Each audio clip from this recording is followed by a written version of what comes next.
Let me tell you a tale. The story of Gilgamesh. King of kings, hero of heroes, and ruler of one of the earliest and largest cities the world had ever seen, Uruk. He had it all: wealth, fame, and power, and all the things that they list in the One Piece intro. But he didn't have it all, didn't he? We know he didn't, because he's gone. He was mortal, just like the rest of us. But there's more to the story, much more, which truly begins with a man named Enkidu. Enkidu was a man sent by the gods themselves to keep Gilgamesh in check. But instead, the two entered a wrestling match, and after Gilgamesh's victory, they then became great friends. The two then went on many adventures, before even taking down the great bull of heaven, a beast so great that its mere footsteps would shake the entire earth. However, this bull was sent by Ishtar, the goddess of love, war, and fertility. I know, it seems like a weird assortment of things, but just go with it. And as such, they insulted Ishtar by killing it. Because of this insult, the gods sentenced Enkidu to death, and they gave Enkidu a terrible disease. After much struggle, the gods then reclaimed Enkidu. Gilgamesh was heartbroken, of course. His best friend had been taken away from him.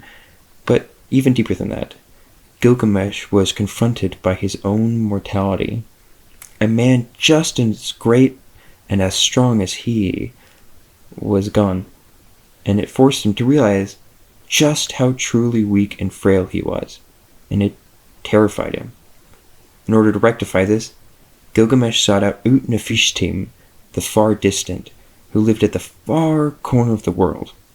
I mean, he's not called Utnapishtim the really close.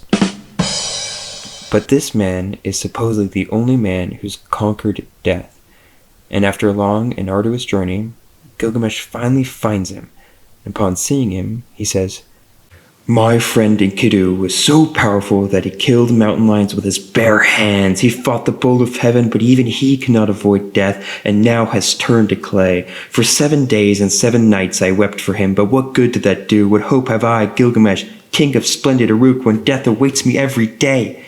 I've traveled a great and a dangerous distance to find you, because I am told that you are the one human being who knows the secret of immortality. And now that I look at you, you seem like any other man." In response, Utnapishtim simply smiled, and responded, "You truly do look dreadful, Gilgamesh. I'm sure you came a long way, so I will tell you everything, even though it is a secret. I used to live in the city Shuruppak. In those days, the gods used to stroll along the banks of the river Euphrates. They enjoyed the beautiful temples, the broad avenues, and the feasts held in their honor. However, over time, more and more people came to live in the city, and they liked it less and less. Before the gods could stand it no longer, they decided to wipe out humanity as they made the world ugly. However, the god Ea the Wise took pity on me and told me to build a large boat to survive the flood the gods were to send. I sent for all the carpenters of the village and had them rebuild my house into a massive ship. Then the floods came. Dams broke and the whole world was covered in water. Even our ship could barely survive the floods. After days of rain, it finally stopped. Afterwards, I burned an offering to the gods to thank them for having mercy. Enlil saw this and cried, 'Who let some humans escape our wrath?' To which Ea pleaded with him, 'Let the sinners pay for their sins, and let the innocent free.' For which Enlil came to our vessel, and bid me and my wife kneel, and made us both immortal."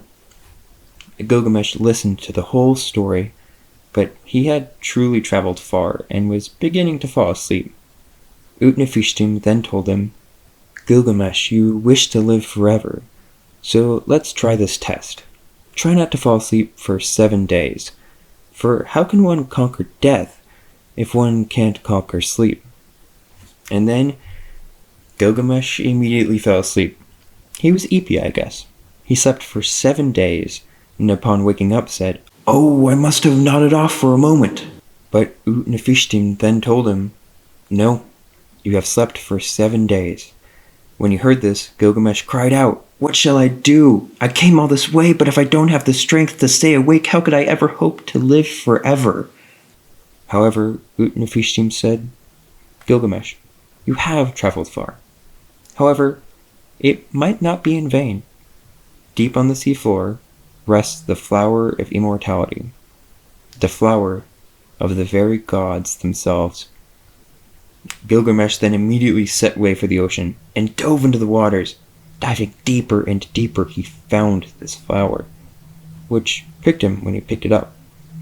Returning to land, Gilgamesh decided to rest for a moment, where a snake then immediately ate it. Oops. Dejected, Gilgamesh returned to the great city that he ruled over. However, when he laid eyes on his great city, he realized that, while he might not live forever, this city, and his memory, will be remembered forever. That the tale of him and Enkidu, the man who took down the great bull of heaven, will be retold for generations, just like I'm doing right now. While that was a cool story and all, why am I telling it? Well, I said it because it's cool, but also because the story was the first epic ever written, and it focused on death and living forever, just like what later physicians and alchemists would obsess over. Dying seems to be the only universal experience, and people even all the way back then were telling stories of it. But this story was created so very long ago. We're in the modern age, where groundbreaking scientific discoveries happen every other week. So, like I said in the title, with all that we've discovered, is there any science behind immortality? Can we find that flower, just like Gilgamesh dreamed of? Sorry for getting serious there. So, here's a quick tone shift. Did you know that lobsters are immortal? No? Well, that's because they're not, and anyone who said that to you should feel silly. I don't know why this rumor is so persistent. It's literally the first result you get on Google if you search, "Are lobsters immortal?" They aren't immortal. Eventually they'll get too big and won't have enough energy to molt again and will die. So even if you keep a lobster in the most pristine conditions, it will eventually die. However, this has more to do with the fact that lobsters never stop growing, causing them to eventually die. But they don't appear to age. At least, not in the same way that humans do. Lobsters appear to be just as fit their whole life, up until they die, with all of their cells remaining young and healthy. And this is really what we're after. There's just no way to prevent death entirely. But if we can just stop aging, arguably the largest cause of death, we might just get close. So why? Why do lobsters not age? Well, that has to do with genes, specifically your chromosomes, and even more specifically, these things at the end. These are called telomeres. You can think of them as like the aglet of your chromosomes. They're at the end, and they're on the end of all of your chromosomes, and they consist of a long chain of a small repeated segment of DNA. This DNA never actually gets read though. It's just there to protect the rest of the DNA. Whenever a cell splits, it needs to copy all of its DNA to make the new cell. But DNA is massive, and copying it is a long and hard process, so mistakes happen. Just like me for real. These mistakes cause some of the DNA at the ends to get cut off. If the DNA at the end contained important information, you'd be screwed. But since the telomeres are at the end and aren't read, you're totally okay. This has probably happened to you multiple times in your lifetime. However, every time this happens and a bit of the telomere gets chopped off, the telomere gets shorter, and thus the telomere gets shorter and shorter as the cell continues to split. And to put a complicated process simply, this degradation of the telomeres is partly responsible for what we would call aging. The official term for aging in biology is called biological senescence, but only nerds say that, like me. But I still haven't answered. Why do lobsters not appear to age? Well, they produce a lot of an enzyme called telomerase. based on that name, you'll probably never guess what it does. Yeah, it helps the telomeres. But how? Well, earlier I said that telomeres consist of a small repeated section of DNA. Well, all telomerase does is detect that the telomeres are short and adds more of that repeated DNA back to them, making sure that the telomeres continue to protect the DNA, and so it won't degrade over time. So is that it then? Just stick a needle of lobster juice into my veins and not even an immortal snail can stop me now. Well, no, for you see, it's more complicated than that. Who would have guessed? I'm sorry for tricking you like this, but if you rewind, you can tell I actually snuck one by you. This degradation of the telomeres is partly responsible for what we would call aging. We do actually produce some telomerase ourselves. It's just that we produce much less and only in certain vital cells that need to split off, unlike stem cells. And if we somehow got more telomerase into our cells, or pushed ourselves to make more of it, it would likely help us live longer, but not forever. Ironically, tumors have been found to have an increased telomerase production, making them live longer. The one thing that we don't want to live longer ends up doing exactly that. Fate truly is cruel sometimes. But what else is there? To find out, I searched up study on living longer and got... Screw this! I want science to solve my problems. I don't want to hear things I should totally hear. Side note, I did find that exercise was found to induce increased telomerase production, so that's partly why cardio was found to increase someone's lifespan. But I did find something, and it has to do with these things called T cells. T cells, otherwise known as T lymphocyte cells, are part of your immune system. Lymphocytes deal with getting rid of pathogens and infections, including cancer. B lymphocytes create antibodies for killing specific viruses, and while there are a couple kinds of T lymphocytes, they are mostly all more directly involved in killing pathogens.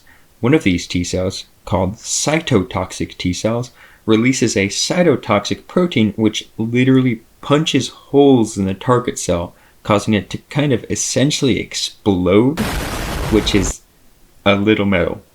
These T cells are also essential for sending signals to the immune system, telling it what the problem is and where it is, meaning T cells make up an important aspect of keeping you healthy. And lucky for you, you've already got them. Pretty neat, right? But if I already have them, why am I talking about them? And what does this have to do with living longer? Well, they're good, but they're not perfect. Before, you might have noticed that I said that T cells can find and destroy cancer cells, which is true. But why do we still have cancer then? Well, because the most dangerous cancers are the ones that are very adept at hiding, and the T cells can't find them.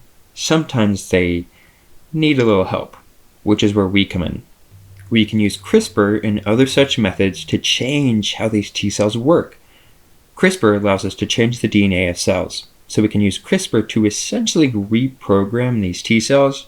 We can take out a little bit of blood from someone and give their T cells the ability to do all sorts of cool new things before reintroducing them.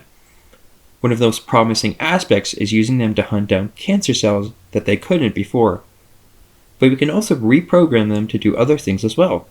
And get this, these T cells are called CAR T cells, where CAR stands for chimeric antigen receptor. Yeah, chimeric as in chimera. This is because to make it work and to reprogram your T cells correctly, we use DNA and proteins from other organisms. So if you get this treatment, you're literally a chimera.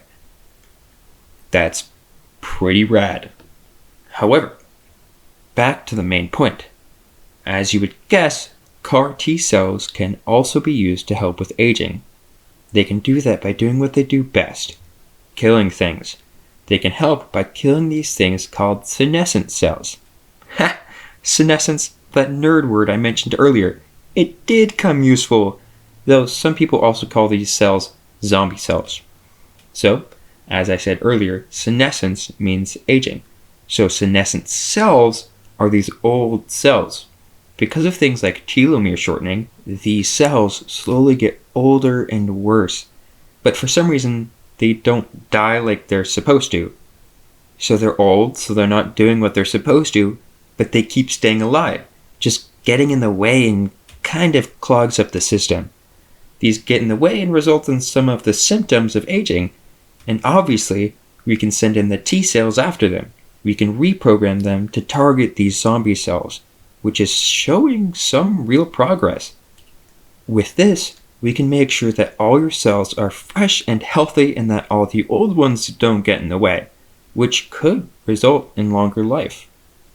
As I said though, there's a million things that go into aging, and these are just two of them. So yeah, as you can probably guess, this whole immortality thing is very complicated.